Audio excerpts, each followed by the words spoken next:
Hola estimada comunidad, Cableando Ideas es un espacio donde estaremos compartiendo información sobre la manufactura electrónica, tendencias tecnológicas y preguntaremos a nuestros invitados algunas dudas para ir cableando todas esas ideas que tenemos alrededor de esta industria. Hola, gracias a todos por vernos y escucharnos en otro episodio de Cableando Ideas. Y bueno, el día de hoy tenemos una invitada especial que estuvo resonando mucho en nuestras redes sociales, especialmente en LinkedIn. Y bueno, la dinámica del por qué estamos invitando a diferentes ingenieros de ICT es porque en LinkedIn hicimos una publicación donde requerimos de que como ingenieros ICT recomendaran a otros ingenieros que avalaran que tuvieran una gran experiencia en este campo. Y bueno, el nombre de Silvia resonó mucho ahí, casi nos llenaste los comentarios, Silvia, casi nos llenaron los comentarios. Y bueno, estamos muy agradecidos que hayas aceptado esta invitación. Y bueno, la presento. Ella es la ingeniera Silvia Luevano Cerda, ingeniera en sistemas electrónicos del Tecnológico de Monterrey, Campus Guadalajara. Y bueno, ella tiene 24 años de experiencia y bueno, en su mayoría en la empresa de Continental, donde actualmente trabaja. Muchas gracias, Silvia. No, pues, muchas gracias a ustedes por invitarme. Vamos a comenzar con estas preguntitas que, como te mencionaba antes de que iniciáramos el podcast, son preguntas relajadas donde ustedes van a contestarnos sobre su experiencia y pues el background y cómo fue que llegaron aquí, ¿no? A lo que es el campo de ICT. Y bueno, creo que primero, como para romper el hielo, me gustaría que nos platicaras un poquito sobre ti. Mi nombre es Silvia, para empezar. Pues son muchas cosas. Ahora sí que recordando una canción estaba, pues, cuando me hiciste la lista de preguntas, dije, bueno, ¿quién soy? Y me puse a pensar, dije, bueno, ¿quién soy yo, no? Y hay una canción se llama Meryl Brook, del 97, y bueno, voy a agarrar un pedacito de la parte que sí se puede decir en podcast. Dice, I'm a sinner, I'm a saint, and something in between. Entonces, pues soy de todo, ¿no? O sea, aparte, soy cocinera, me gusta la fotografía, me gustan los gatos, estoy casada, tengo una pareja que me está echando porras. Y pasa aquí, me dice, si paso aquí dice, y si paso aquí echando porras, no hay ningún problema. Le dije, no, no hay ningún problema, nomás que no salgas en cámara.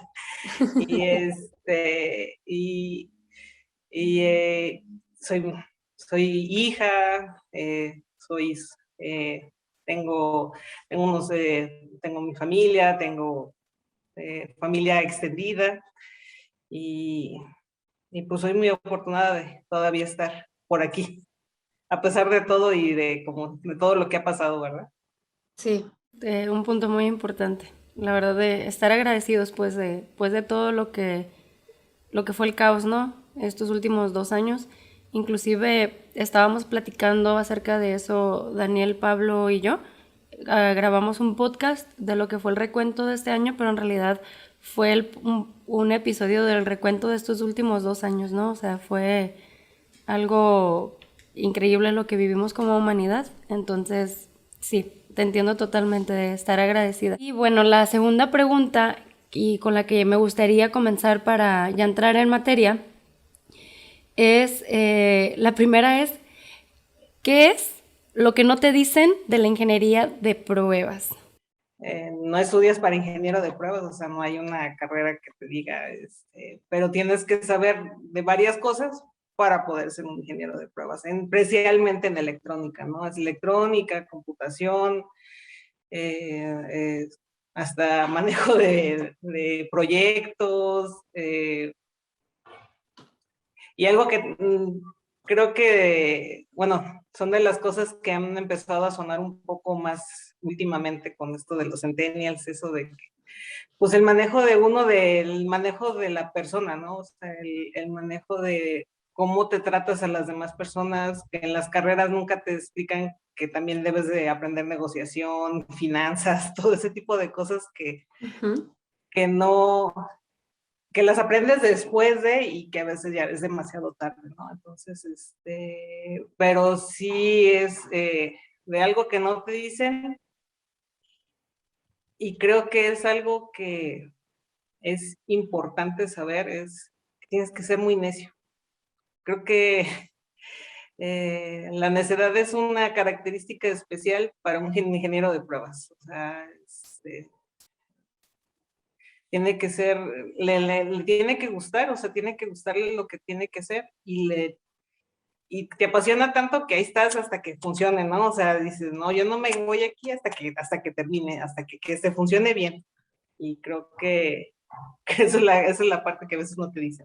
Oye, y hablando de eso, ¿cuál proyecto o cuál momento de toda tu carrera que tú tengas fresco en la mente dices, este momento estuvo muy difícil, pero lo superé, no me rebasó, o sea, no me logró, pues ahora sí que superar algún proyecto, algo que tú hayas como, o sea, que hayas sentido que estaba muy difícil en el momento, pero lo pudiste lograr? Al principio, digo, vamos a hablar de hace mucho tiempo, y yo creo que fue la parte que me decidió a seguir manteniéndome en pruebas, ¿no? Al final, cuando yo entré, voy a hacer la parte de la historia. Cuando yo entré a Siemens, a la parte de ICTs, éramos 3 ingenieros y no pasó 6 meses cuando el que más sabía se fue. Se fue a estudiar una maestría y pues bueno, pues ahí se ven, ahí con la bata y pues espero que no tengan preguntas porque yo ya me voy. Y entonces pues nos dejó ahí pues digamos el changarro allá a la mitad, ¿no? Entonces, y yo apenas acababa de entrar, o sea, tenía 6 meses, cuando mucho, tenía 6 meses, pues apenas estaba empezando a entender cómo funcionaba la empresa, cómo funcionaba todo el sistema, cómo funcionaban los equipos. En esa época el jefe del grupo de pruebas era un alemán, que gracias a Dios sabía de ICTs, y bueno, de repente pues llegó una fixura y teníamos que entregarla y pues el que la había desarrollado ya se había ido y pues te toca a ti. Y yo así, y pues, ¿qué le hago, no? O sea, la veo y pues no sé, ¿no? O sea, la verdad es que no sabía qué hacer con ella, ¿no? Y la verdad es que la paciencia y en esas épocas, gracias a Dios también, fue que eran 6 meses para entregar, o sea, llegaba la fixura y después de 6 meses tenías para poder entregar la fixura. Entonces, pues bueno, esos 6 meses, pues así, entregada a ver qué es lo que hacía, qué era lo que estaba haciendo, y al final de cuentas era un producto, bueno, ya ahorita ya viéndolo en perspectiva, era un producto muy sencillo, eran unas llaves. Entonces, pero pues para mí era todo, ¿no? O sea, Claro. nada, no entendía nada de lo que Era tu estaba. graduación, ¿no? O sea, era tal cual tu... Entonces, pues bueno, pues ver, preguntarle a mi otro compañero que más o menos también le hallaba y pues ahí más o menos le sacamos el proyecto, ¿no? Y creo que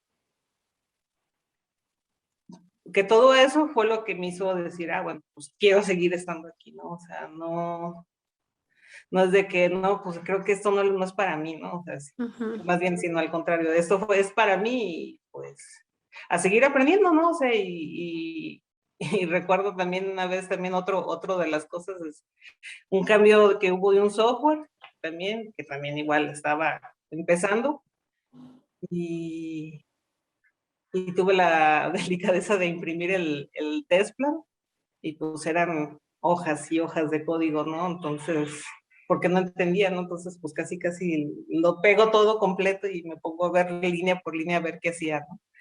Eso es, pero la satisfacción de haberlo hecho, creo que es la que te dice, está chido, voy a seguir. Muy bien. Muchas gracias, Silvia. Bueno, la siguiente pregunta es, ¿Qué malinterpreta la mayoría de la gente sobre tu campo de trabajo? La mayoría de la gente es visual, ¿sí? Entonces, cuando ves un robotcito, pues un bracito que sube y baja y se da la vuelta o que se mueve un conveyor o algo así, dicen, oh, no, ha de ser, uff. Y cuando ves una fixtura de ICT, pues ves una caja, levantas la tapa, le pones la unidad, la cierras, se baja y la otra vez vuelve a subir y ya, ¿no? O sea, al final de cuentas, no ves nada que le haya hecho la fixura a la unidad, ¿no? Entonces, desde que puede ser un sistema muy sencillo de que pues nomás probó ciertos componentes, a que hizo una programación, hizo una comunicación, hizo una calibración, todo eso, no lo ves. O sea, porque nada más visualmente para ti el hecho es de poner la unidad, baja el vacío y ya, nada más. O sea, entonces a veces dicen, no, pues es que pues, Es muy no hace sencillo, nada, ¿no? no se ve nada difícil, pues sí, pero o sea, al final de cuentas no estás viendo todo Claro. toda la parte de electrónica que está haciendo, toda la programación que está haciendo detrás. Ujú, Y a veces creo que esa parte es la que mucha gente no la ve. ujú. Oye, y aquí creo que también estoy identificando un reto muy importante de nosotros como proveedores de integraciones de ICT. Hay todavía un proceso antes de que llegue, ¿no? Tal cual la integración ya con cliente, que en este caso, por ejemplo, sería con ustedes en Continental. Y platicábamos de eso el otro día también, Daniel, Pablo y yo, y hablábamos sobre cómo el usuario final no entiende muchas veces qué es lo que implica que tú tengas un dispositivo en tu mano. O sea, no entiende muchas veces como todo lo que hay detrás del esfuerzo que viene, tanto logístico como en la parte de ingeniería, administrativo, etcétera, ¿no? Y hablábamos sobre esta parte, ¿no? De que muchas veces no se reconoce tal cual el esfuerzo de todos los que estamos en la parte de la industria de manufactura electrónica, porque realmente no se entiende y no hay como una personalización para el usuario final, no lo entiende. Entonces, creo que también nosotros como proveedores, también viene toda una parte detrás para que llegue, ¿no? Con el cliente y con ustedes todavía con otro cliente y a lo mejor el usuario final, ¿no? Entonces sí entiendo totalmente el punto, Silvia. O sea, como que pierde, y también fue la parte de sus pláticas que tuvieron en agosto, creo que fue el foro, que abrieron el foro, ¿no? Sí, fue como en Ajá, agosto, sí, exacto. de la manufactura, y hablaban de lo que, sí, la parte de desarrollo, pues bueno, o sea, sí, es que ser gente de desarrollo, es que yo diseñé, sí, pero también hay una fase en la que se tiene que mandar, o sea, que tienes que fabricar ese diseño que tú hiciste, y ese diseño que tú hiciste tiene que asegurarse de que no te va a fallar a ti como usuario final, o sea, independientemente de si es un carro o es un celular o es una televisión, ¿no? O sea, y se menosprecia el hecho de que la gente que está verificando que ese producto que está llegando a tus manos no es, no es importante. No lo ves. Obviamente no lo ves porque pues si no, no te va a decir Las no sé, especificaciones del producto, ¿no? ajá, en el manual no va a decir, está manufacturado, ¿no? Pero Ujú. ahorita me estaba acordando por ejemplo,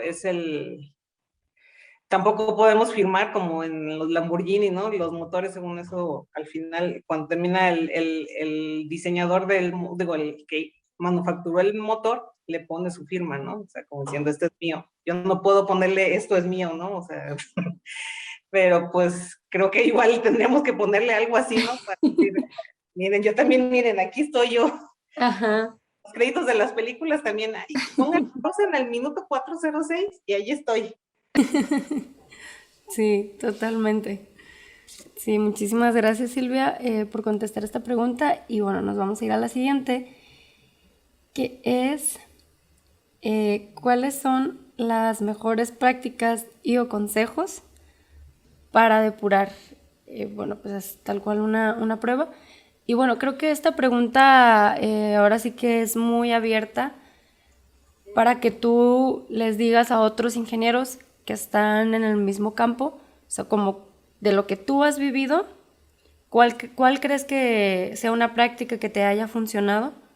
Ya pudiera ser tanto técnica como personal, pueden ser N cantidad de cosas que tú quieras comentarles, o sea, es muy abierta, pues. Creo que, bueno, la primera y la principal es leer manual. Es aprenderse qué es lo que dice con respecto al equipo, cómo funciona, ver cuáles son las opciones que tienes, aprenderlas. Y lo segundo, creo que, y lo más importante, es una metodología, una disciplina de cómo hacer las cosas. Creo que yo tengo mi checklist, de hecho ya, bueno, ya ha pasado por varias fases, entre escrito y luego después en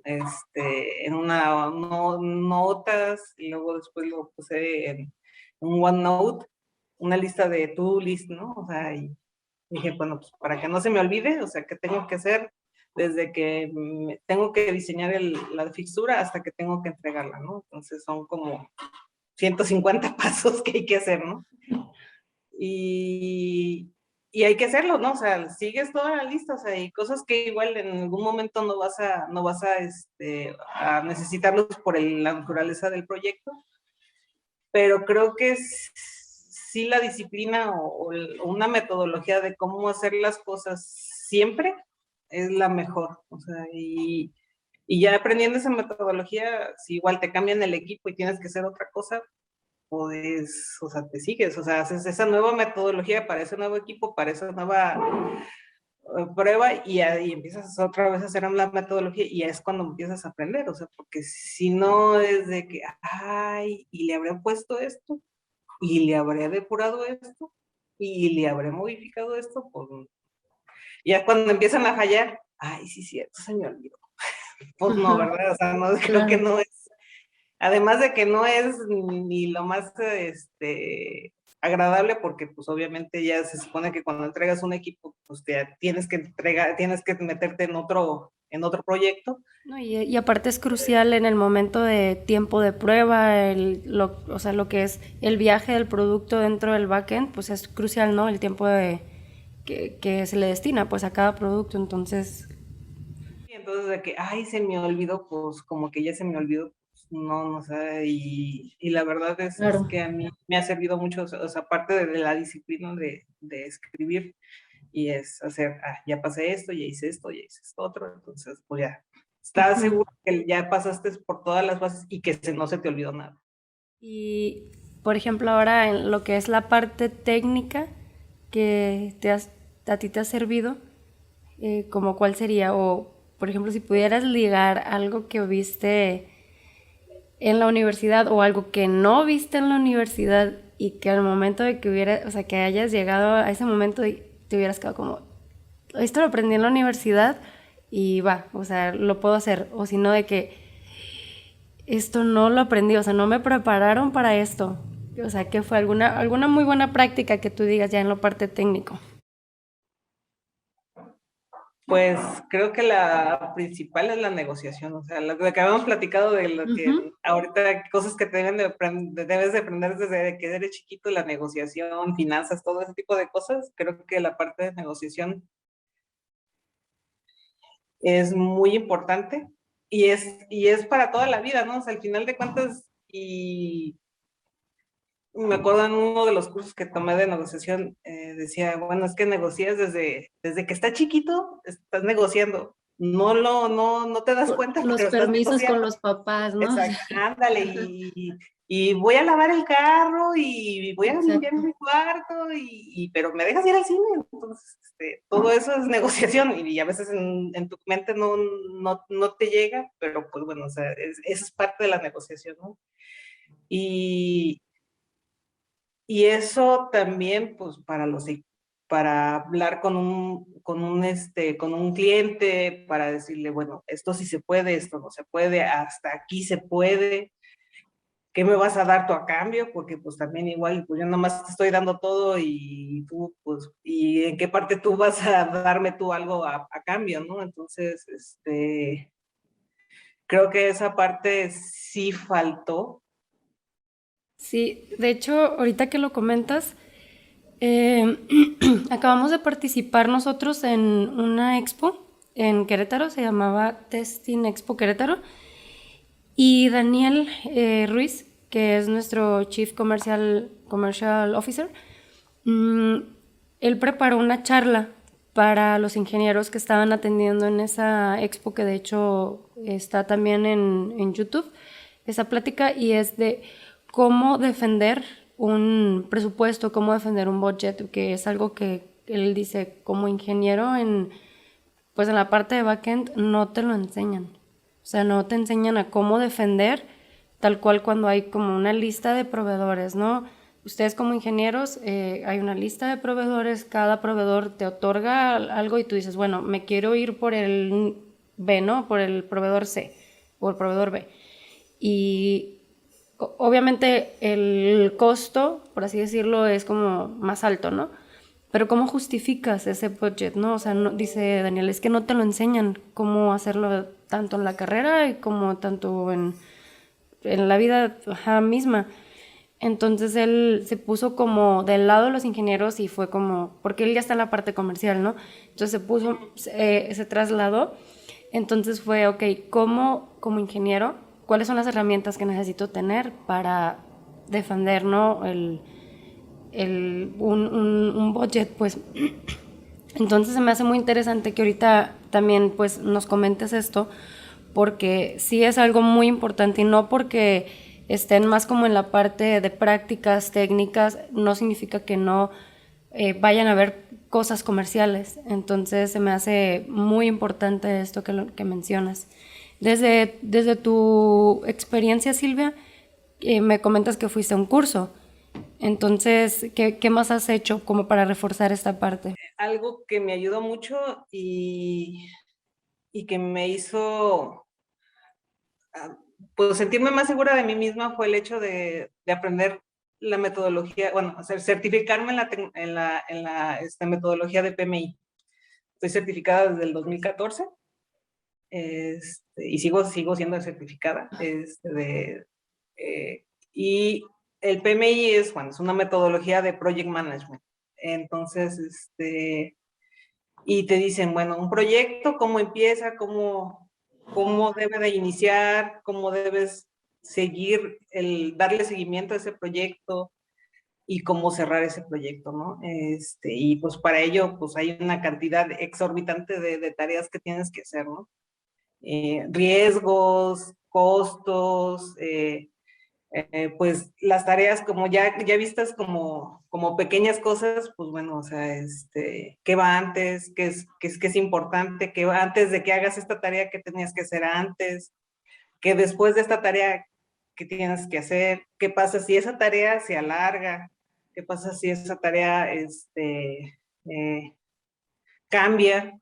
Porque también puede pasar, ¿no? O sea, en algún momento del proyecto pues puede cambiar, ¿no? O sea, cambia el alcance o lo que sea y tienes que reinventar esa parte, ¿no? Entonces, yo en mi mente a veces seguía los proyectos, veía los proyectos y yo decía, bueno, es que hay algo que no me hacía, que no me concordaba, ¿no? O sea, decía, no, es que hay algo que me estoy perdiendo, o sea, no estoy viendo toda la parte, todo el panorama. Entonces dije, no, pues, entonces PMI creo que sí me está dando esa opción. Y empezó a estudiar y dije, ajá, y empiezo a entender por qué. Y, o sea, y hay veces que muchos proyectos dicen, sí, vamos a hacerlo. Oye, ¿ya viste ese riesgo? ¿Por qué? O sea, ¿para qué vemos riesgos? No seas negativa. No es que sea negativa, sino que hay que ver si existe un riesgo. Claro, las posibilidades, ¿no? ¿Qué posibilidad existe de que ese riesgo llegue y ocurra, ¿no? Entonces, y hay que estar preparados. Entonces, esa es la parte que a veces creo que mucha gente dice, no, es que eres muy pesimista y te gusta ver todos los riesgos. Sí, sí me gusta ver los riesgos, pero para ver qué puedo hacer, si llegara a surgir ese evento, pues bueno, ¿qué voy a hacer, no?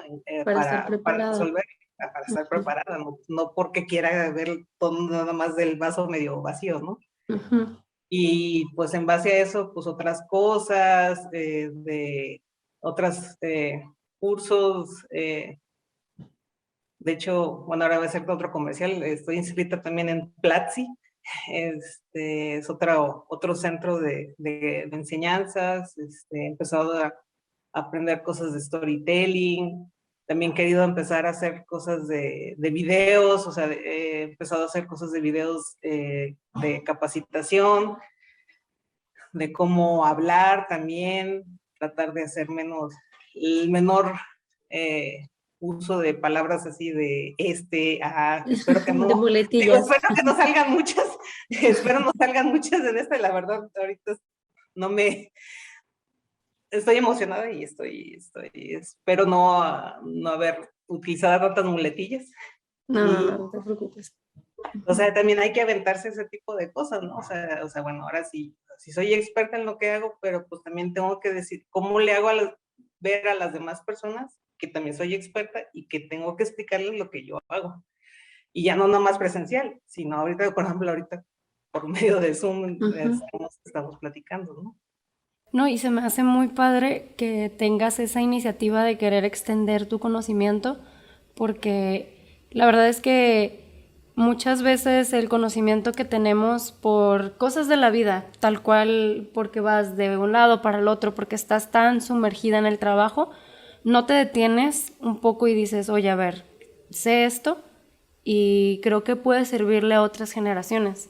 Entonces está muy padre que te estés aventurando, porque tal cual es una aventura esto, o sea, muchas veces pues no estudiamos esto, no, o sea, lo aprendes tal cual conforme lo vas entendiendo. Y ahorita tocaste también algo muy importante, que es que la pandemia abrió un N de posibilidades de cosas que dices, bueno, o sea, ahorita estamos aquí y hay que hacer lo que nos gusta, o sea, hay que hacerlo, o sea, ahorita hay que hacerlo porque mañana quién sabe, ¿no?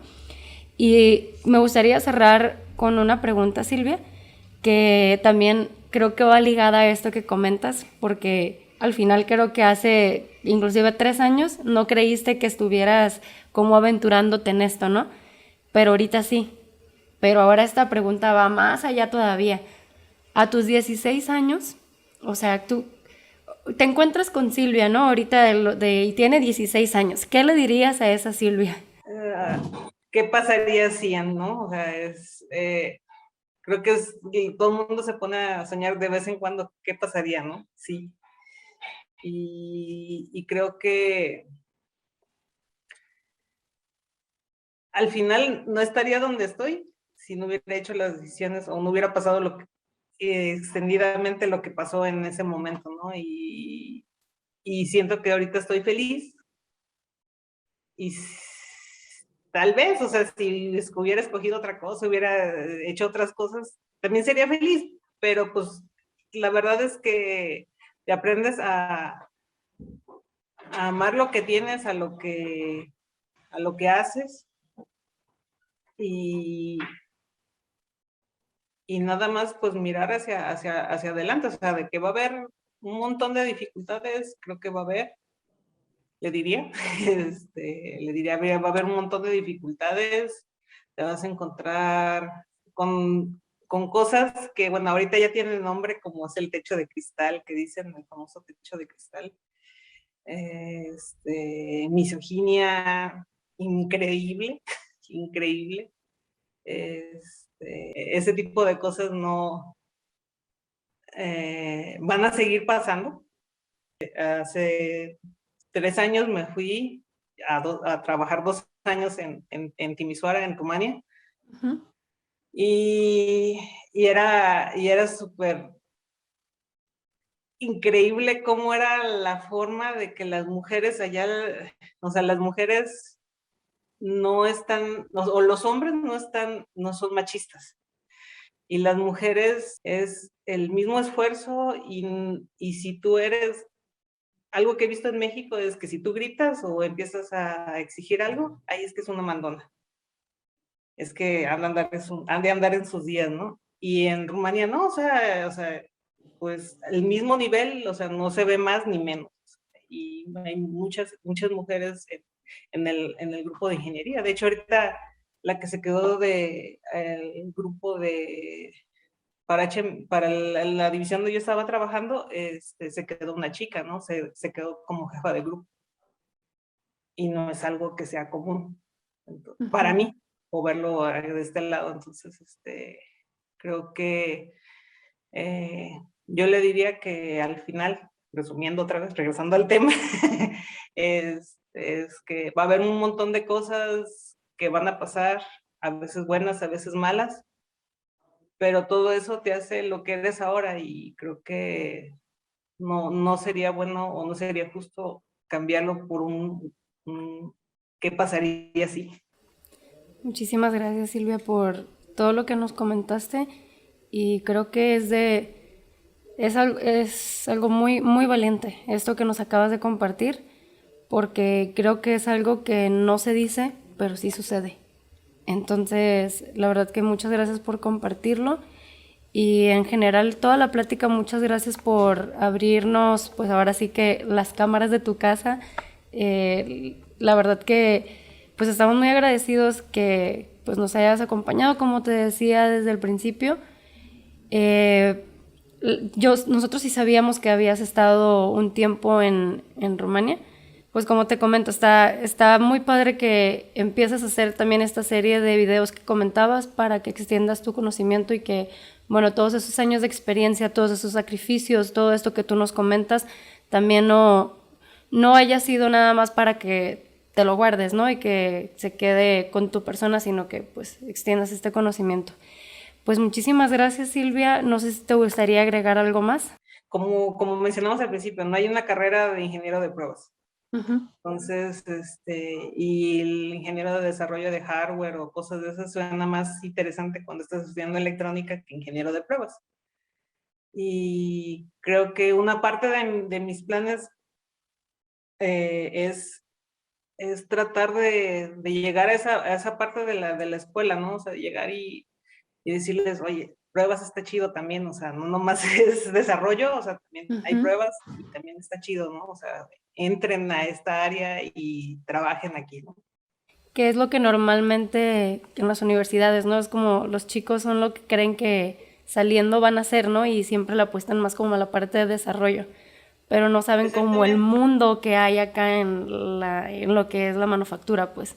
Entonces, esa es la parte que estoy queriendo ver, pues próximamente empujar esa parte de ir a ver de una manera, ir a hablar con las universidades y decirles, bueno, eso es lo que hacemos, vénganse también para acá, porque pues Uh-huh. obviamente, pero, o sea, pero sí se está perdiendo la parte de pruebas que creo que también es importante que se debe de seguir manteniendo, ¿no?